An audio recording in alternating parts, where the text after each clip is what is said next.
to another video on May in Bloom, all things holistic, slow and intentional living. Today I wanted to make an update for my look journey. It's now officially 3 years and I wanted to document the growth for this particular milestone. I think I'll include some of the videos of progress while I'm talking or just here on the side, so you can also follow along from the first year mark to now as the hair changes or when it's relevant to what I'm talking about, so that these two things can be mixed together, the hair journey and the expectations versus reality. I always thought in mind that I would document like the first 6 months, the first year, 3 years, and then I think 5 years, 7 years, and then 10 years. I feel like those are the ones that make sense. Let's see, of course, if I make the other ones. I want to make the other ones, but for now I am on schedule for my first and only 3rd year anniversary with my locks. And I wanted also to not only update you on, of course, the changes. If you follow me on Instagram, I try to make an update around once a month. I'm not doing it as much now, just to also follow my own growth. Like sometimes I watch my own highlights, I'm like, oh my god, look at all the stages you've been through. And today I just wanted to talk more about also, of course, the journey so far and the changes since my first year update, but also like expectations versus reality, a little discussion on that as well. I hope this video will be beneficial for some of you also on the lock journey or thinking about locking your hair basically. Okay, so the first thing I would like to talk about, I think it's the look of it, how my hair looks now at 3 years old, right? Like, and the expectations I had for it. One thing that I really was happy that I did before I locked my hair was like I spent months and I think a few years before just researching, just getting inspiration, like learning the pros and cons of several things. I knew for sure that I wanted to do my hair myself. I knew I wanted to maintain it myself, especially as somebody who travels often and I'm not in the same space. I didn't want to always be having to find people to help me do my hair. Like I learned that from the get-go growing up in a small little white town in Denmark. Like you have to know to do your hair if you want to have more freedom, and also it's easier and better because you know your hair best, right? And I think that was one thing that was also very important to me when I started with my locks. I wanted something that I could maintain by myself. That influenced also the size I went for because I wanted to be manageable when I would do retwists. I also wanted to make sure that I was having a realistic idea of what my hair could look like, which I think when you're locking, you never know until you see your hair evolve over the years, but you could at least have an idea of what you want to begin with. So I knew I didn't want sister locks. I went through a phase where I was considering that, but then I was like, okay, that's maybe too much maintenance. I liked it particularly because I think you would have a feeling of having your loose hair just in maybe a more manageable way, and you would still have locks, but they could do similar things to your loose hair.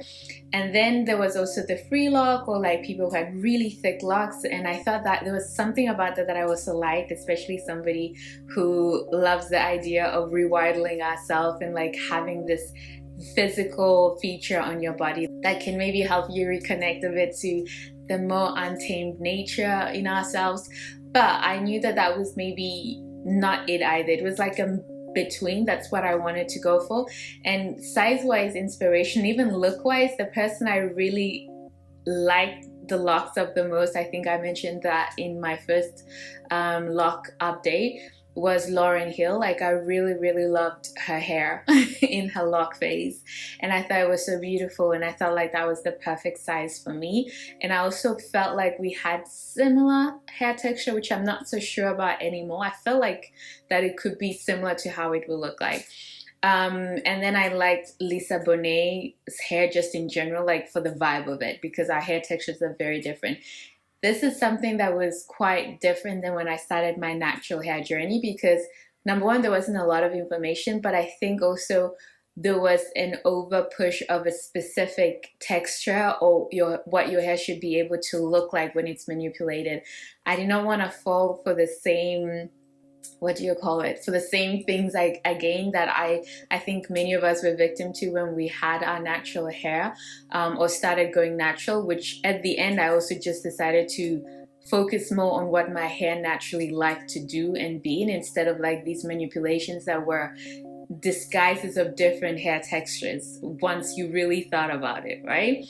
So when it came to my lock journey, it was so important for me to be sure that I allowed my hair to show me what it was, rather than having an overfixed idea of what it's supposed to look like and worrying when it doesn't. Like, is there something wrong with my hair? Am I not doing things correctly? So when it comes to how it looks, I feel like it's very close to what I imagined, especially now that I feel I have mature locks. It's as close to what I had imagined it to look like. But also I allowed myself not to be too fixed with what I imagined, because I had no idea how my hair would look and how it would look like. And that was something I kept reading a lot and hearing a lot. Let your hair journey be your hair journey, and let your own locks tell you how they're gonna look like. My hair grows differently on different sides of my head. I think there's one side of my head that, if I can remember which side is it, I want to say this side has more hair than this side. It could be opposite. I can't see right now pretty well. One of my side of my head has less hair, and also at the back of my hair is less thin. In the middle it's more dense, and then at the crown is the thickest. For example, even though I went for the same sizes on the scalp, like you can see this lock is not the same as, let me find some of the big, as this lock, you know? Like I have, and that's not even the smallest. I think I can even find a smaller one. I have like really tiny ones, and then I have like really thick ones, especially on the top. Like they are much thicker than the rest of my locks. And I was okay with that, because I never wanted something that, even me as a person, I mentioned that before, that I am not somebody who's over manicured in the way that I like to present myself. I like to have like a good balance of both, like something a bit more free and wild, but also some structure to it. So that's what I went for my hair as well, like a mixture. Whereas I know that some people want theirs to be very meticulous, and especially people like who have maybe sister locks, or people who want each strand to be very similar, like they all have a uniform look. I feel in the way it turned out, it was very aligned with what I had imagined would happen, because of me having different hair textures, different thicknesses throughout my head, and fullness throughout different parts of my head, and also embracing that and seeing that as something that could add a bit of dimension and play into my hair. So at the bottom, like they're much thinner, but then at the top they're a bit more big, and then it kind of creates, I feel, more dimension in my hair and in the way it looks when I have it down. So for me, I feel that gave it a different look than even I had imagined, but I like it. And I was realistic in the idea that my locks were not going to be uniformed, and I don't mind that at all. There was also some assumptions I had. For some reason, I thought that my locks would start to feel heavy, right? Actually, I only feel that they are heavy after I wash them. Like I can feel the weight a bit, or even when I'm washing them, you feel it, that they're a bit heavier than normal. But I would say that they're much lighter than I assumed they would be, even at this length. Of course, they're not too long yet, but I'm so happy with how light they feel. This is, of course, the longest they've been. It's gonna also be my first summer with it at this length, and it's gonna be interesting to see if I feel like it's too hot to have it down, if I'll prefer it to have up. We will see how that goes, but they're much lighter than I imagined them to be. Another thing that I was really surprised by, when I started my locks, there was a part of it where my hair was very stiff. Like unless I had just washed it or retwisted it, it felt very stiff, right?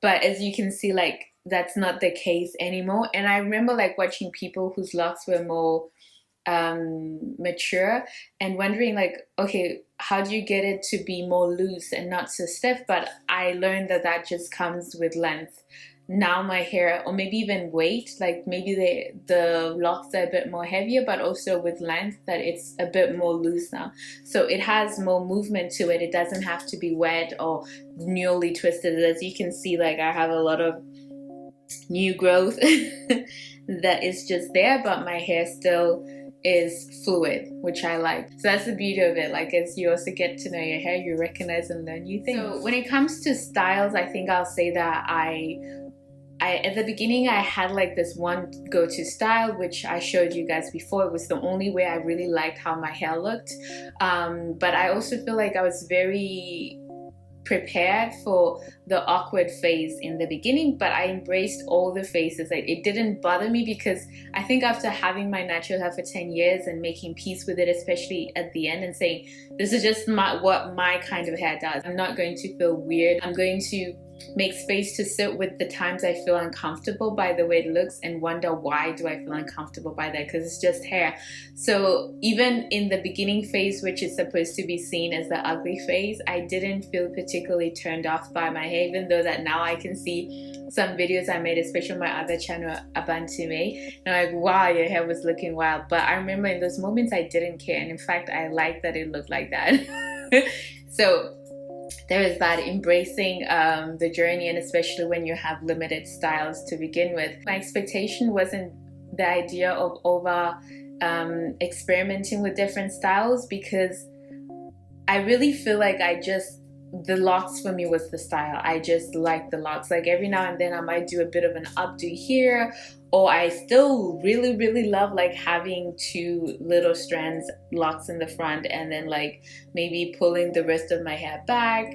I feel like I do this more, especially when I don't want to have my hair in my face, but also if I want to go for a bit more like clean kind of feeling, then I usually do that, maybe put in a bit of clip-ons, and then I feel like, okay, everything is well tied together.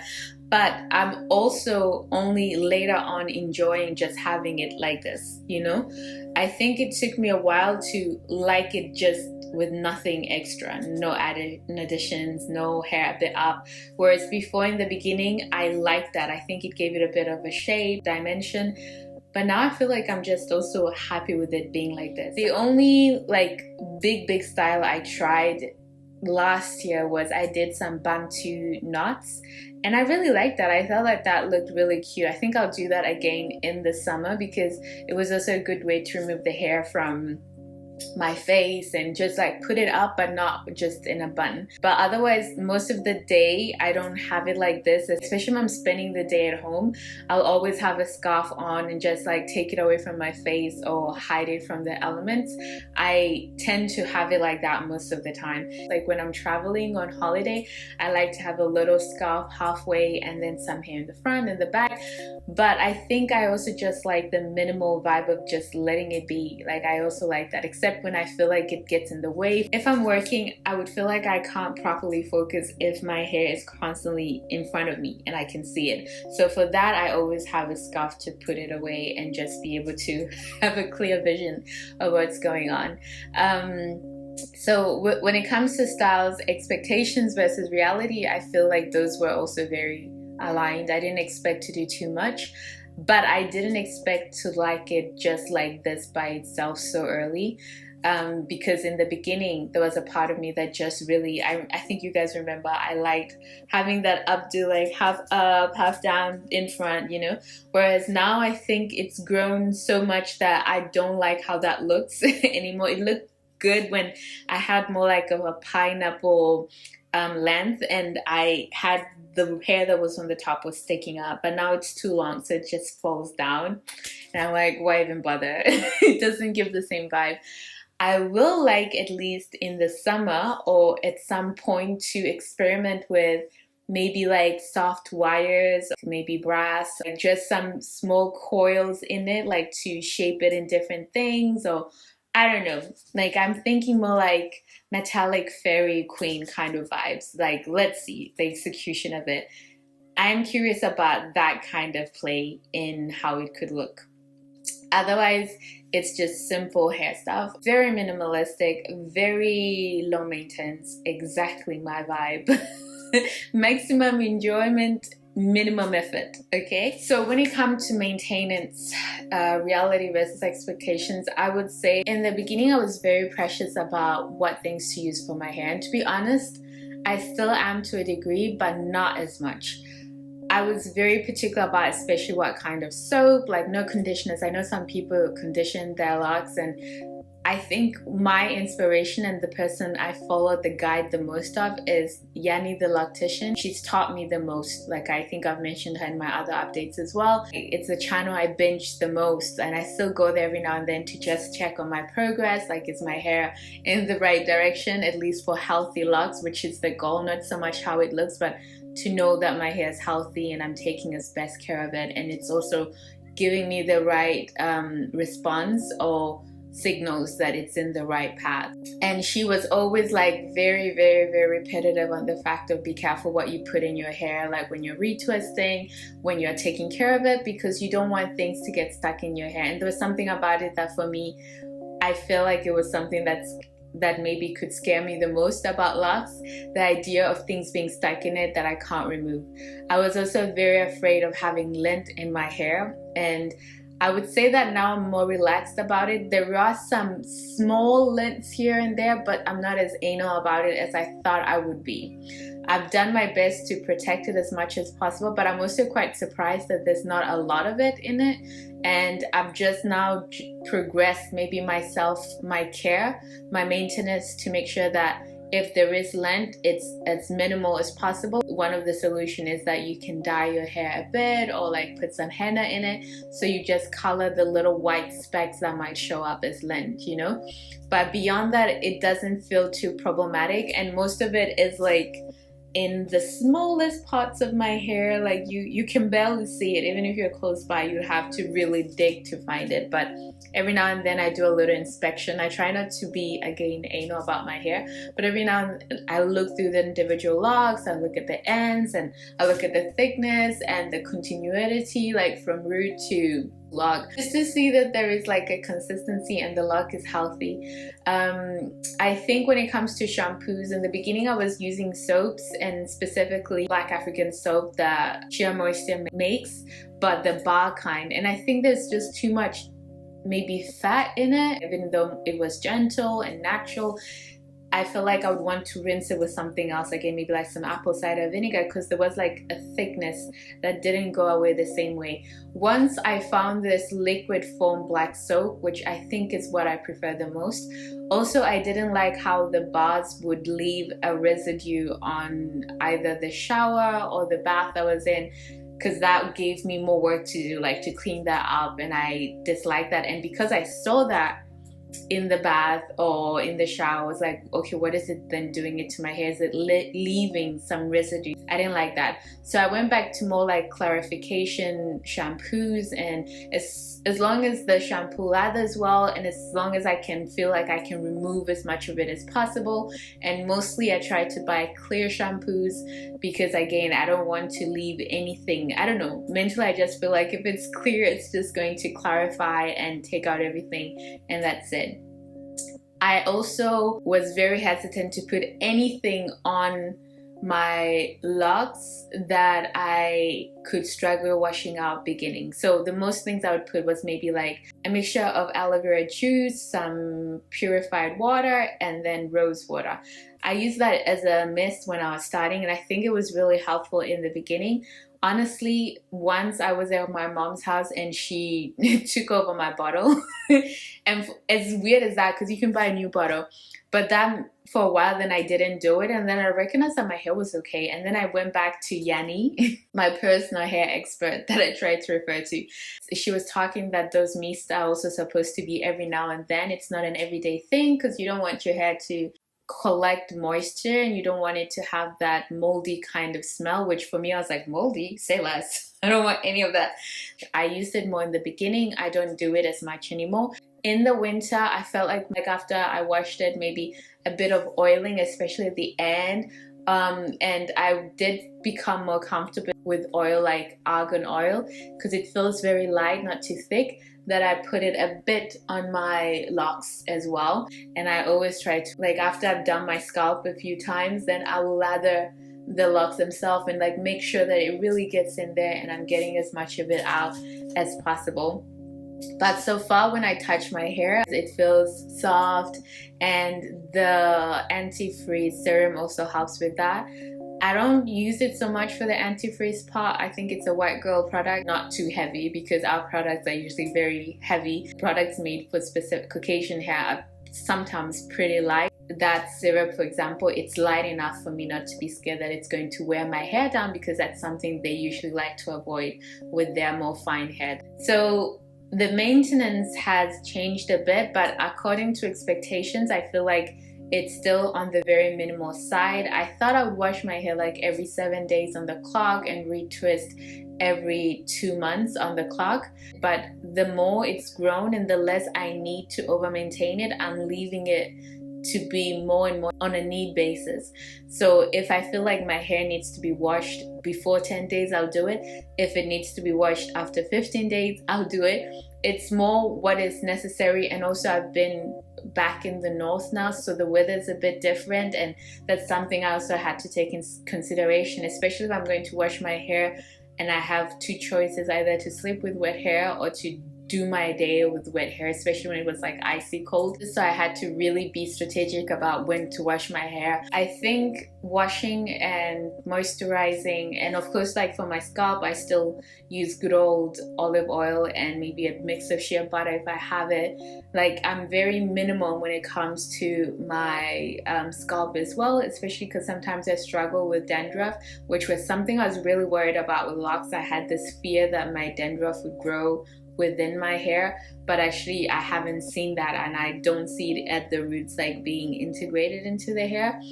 And I think that's also something that decides when I wash my hair and how often, depending on like what is the scalp situation as well. But it hasn't been an issue. Another thing I wanted to say with the winter, I was very scared of sweaters, anything that had like natural fibers or any fiber that I felt like could get in my hair. I had heard a lot of like warnings, like don't wear sweaters, don't wear anything that can rub off and little hair fibers can be lost in your hair, because that's how you accumulate lint. But in the winter, most of the most warmest things I could wear, because I can't be cold. I'm not made for it. And I was like, I needed to sacrifice. I was like, okay, I need to wear sweaters, and I need to wear good sweaters, and I need to wear sweaters with fibers that most likely might rub off of my hair. And also remember, because it's winter, I can't have my hair up and away from my face, because I also needed to wear like a hat, something to protect my scalp from the elements. So there was no option but for my hair to, you know, rub against maybe like a sweater that went all the way here. And also the hat I had for winter, which was, thankfully, it was a wool hat, but it was also dark. And I think that maybe I felt more comfortable with that, because I'm like, okay, if things do get stuck, it's not going to be as visible as when I do have my more lighter colored sweaters.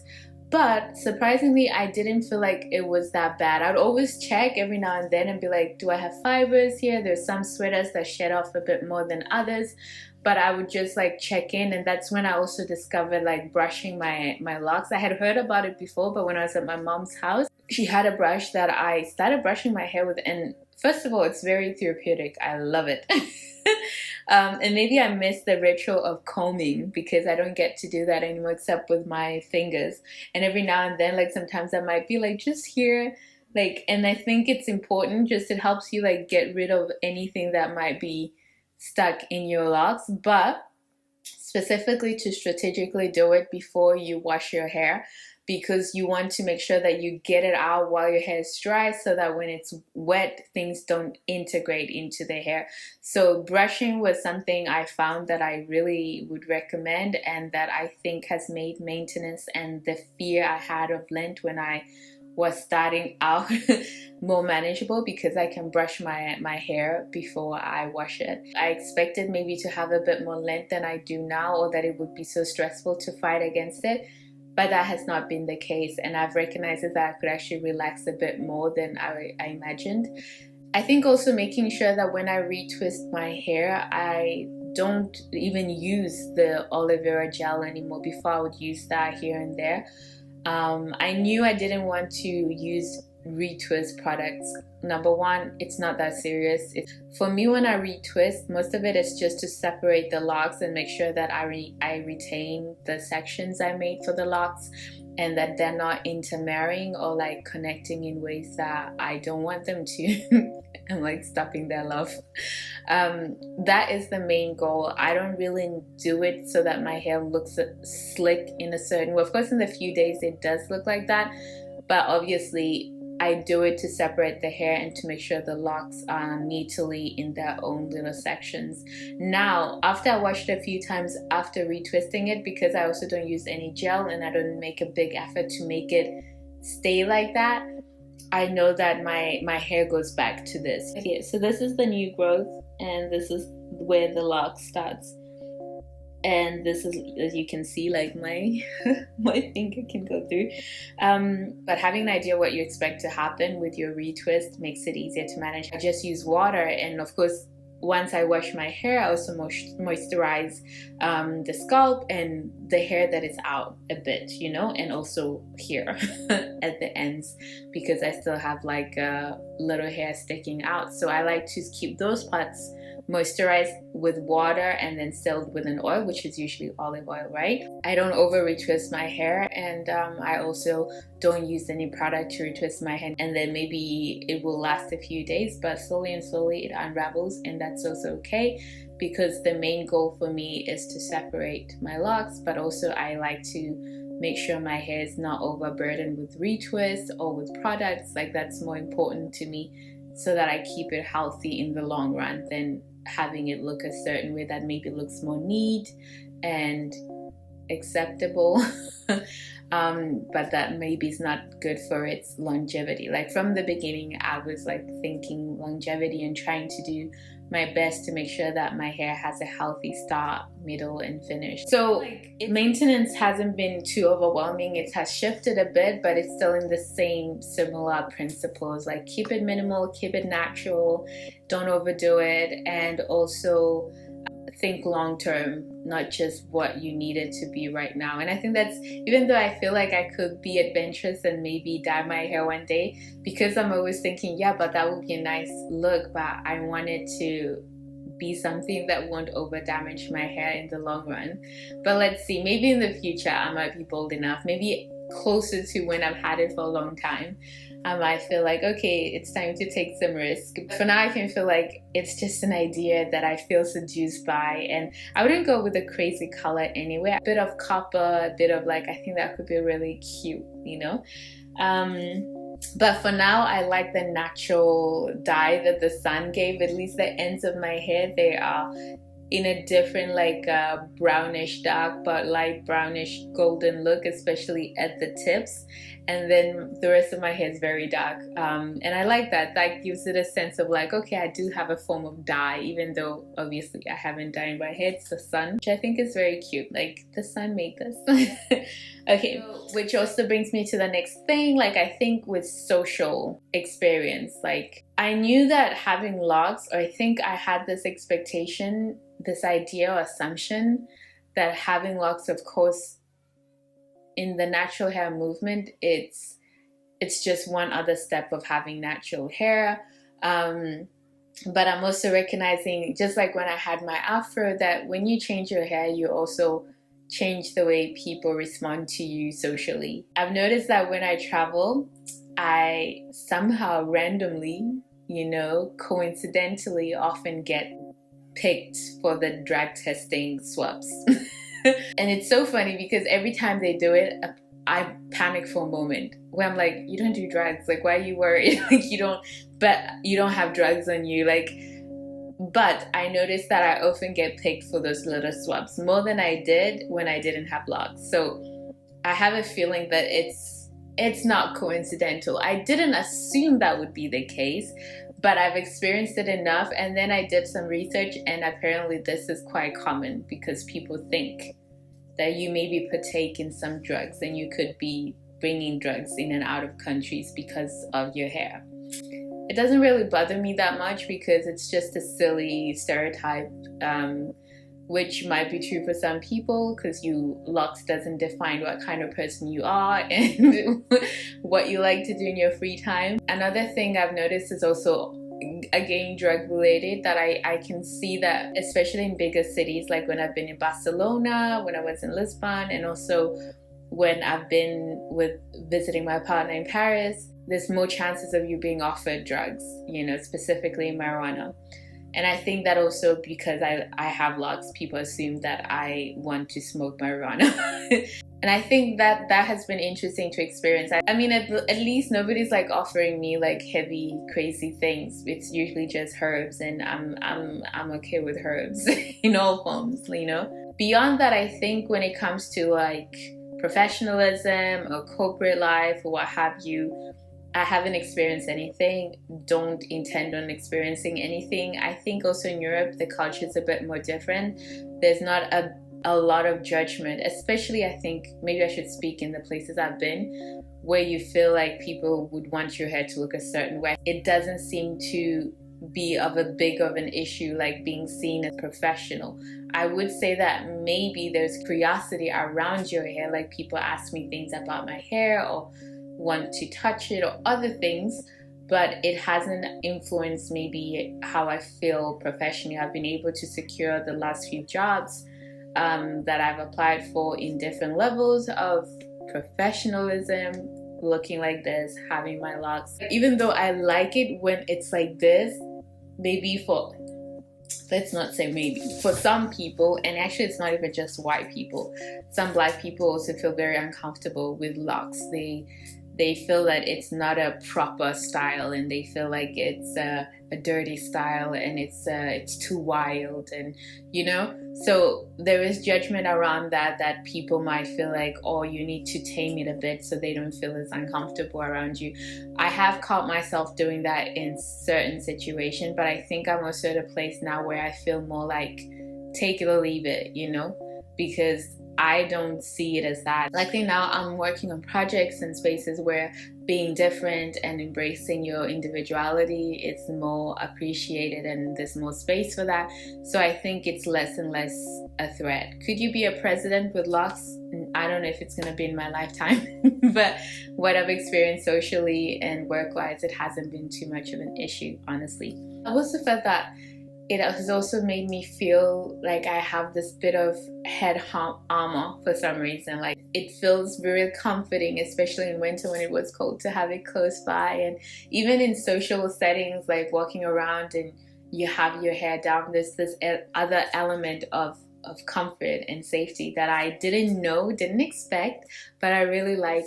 So far those are the main things, but I think like moving forward, I just want to continue, like I say, to take care of it, but also not overthink it. I think I learned a lot when I had my loose natural hair. Like I don't want to overdo it. I'm not crazy about products. I just want like minimum effort, as I say it, but like still very intentional with the minimal things I do. Like what does my hair actually need? And what I've been really loving is learning, especially even when I had my natural hair, like leave your hair alone, like do less. Your hair will appreciate it, especially hair like ours that's a bit more sensitive.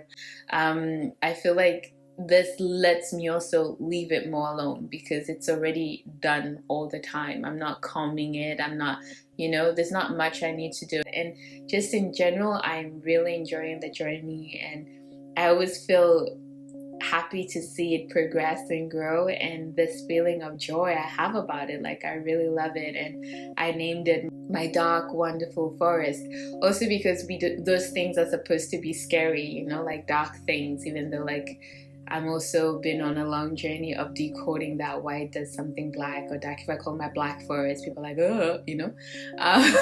But having something dark that is comforting, that is nurturing, there's something beautiful about that as well. And I like that it reminds me of elements in nature and rewilding and letting things be, and also doing things that my hair naturally wants to do in a way, right?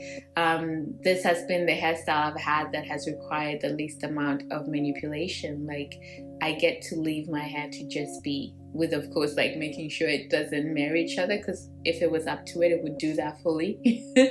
But I get to like have this experience of letting it be as much as possible and enjoying seeing it develop and how the natural phases it's gone through. And it's inspiring also like for my own life and my own way of existing. And I also find it very grounding for some reason. I remember in my first video somebody had commented that the way you talk to your hair, it's like you're worshipping it. I have an assumption, I could be wrong, that this person was religious in some way, and the idea of worshipping anything that is maybe not what we are supposed to worship from certain books is kind of scary. But for me, I don't think of appreciation as worship. I think of it like even when you appreciate your food and you're like, oh, this is so delicious and this is so nutritious and it's exactly what I needed, and it's really, that's the feel that you're infusing energy and intention and presence with what you're doing. And it's the same way I feel about my hair. It's the same way I feel about my body and my health. I try to infuse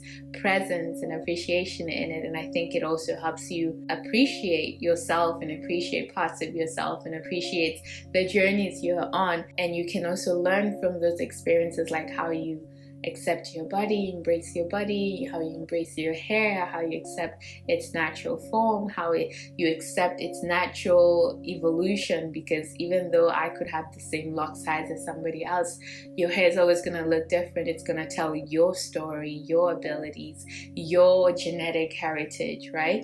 And there's something beautiful about that and honorable and almost sacred about that. So I always try to connect to that and be very intentionally appreciative of that. And I think my hair in this state specifically has also helped me be more mindful of that. So anyway guys, that's all I wanted to share with you on my lock journey update after 3 years. I also try to update here and there on my Instagram, but more in a highlight form, like more in progress. I don't really talk too much about the overall like I did today. So that's why these videos are good to make, even though my channel is not a hair journey, but it is a holistic journey and my hair is part of that holistic journey. So it's nice to give you updates here and there as relevant. And yeah, I think I'll see you in the next update in 2 years, in 5 years, where it will be. And I look forward to sharing that with you. Otherwise, do take care. Thank you for watching and spending this time with me. And I'll see you in my next video. Bye. Start to the finish line. And if you're